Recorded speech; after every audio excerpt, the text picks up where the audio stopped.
انت مين؟ رد عليا بسرعة، انت انسان ولا جن ولا ايه؟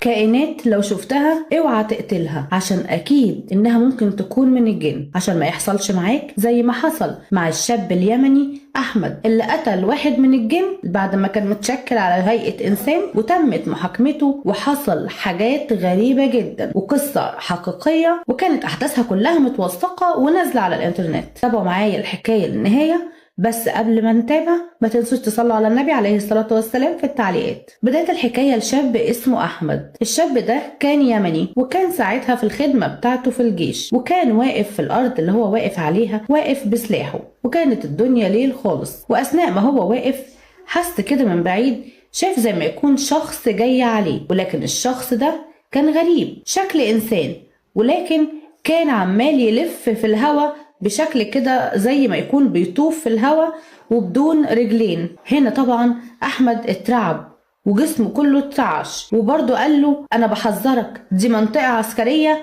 ممنوع ان اي حد يقرب منها. ولكن الجن او اللي هو شايفه الكائن ده قعد برضه يلف بنفس الطريقة ويبدأ يقرب من احمد خطوة بخطوة، ويقرب منه لحد لما قرب خالص.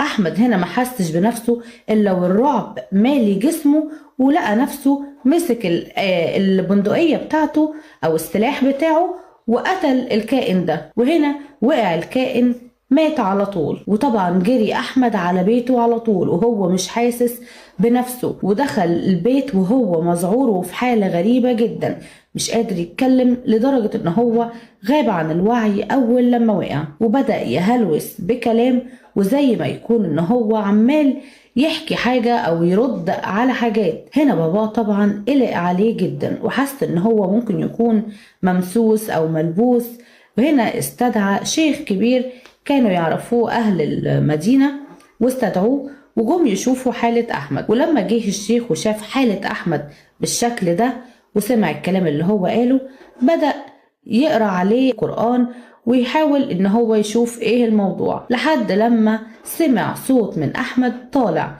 كان صوت لراجل غير صوت احمد، وكان هو صوت برضو جني. وهنا اتكلم الجن وقال ابنك قتل ابني ولازم يتحاسب على اللي عمله ده. وطبعا هنا الشيخ سأله وقال له ابنك مين؟ قال له ابني اللي كان متشكل على هيئة انسان، وابنك احمد ضربه بالنار ولازم يتم محاكمته، واي حاجة هتحكمها المحكمة سواء بالبراءة او باي حاجة تانية انا هبقى راضي. وطبعا هنا الشيخ قال له ان ابنك هو اللي غلطان، ابنك هو